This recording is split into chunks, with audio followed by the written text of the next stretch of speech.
పొరబాటున చేజారిన తరుణం తిరిగొస్తుందా? ప్రతి పూటొక పుటగా తన పాఠం వివరిస్తుందా? మన కోసమే తనలో తను రగిలే రవి తపనంత కనుమూసిన తరువాతనే పెను చీకటి చెబుతుందా?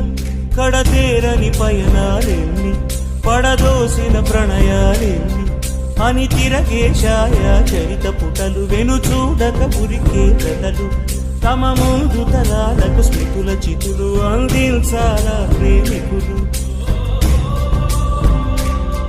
ఇది కాదే విధిరాత, అనుకోదేం ఎదురీత. 10 నెలలు తనలో నిన్ను మోసిన అమ్మైనా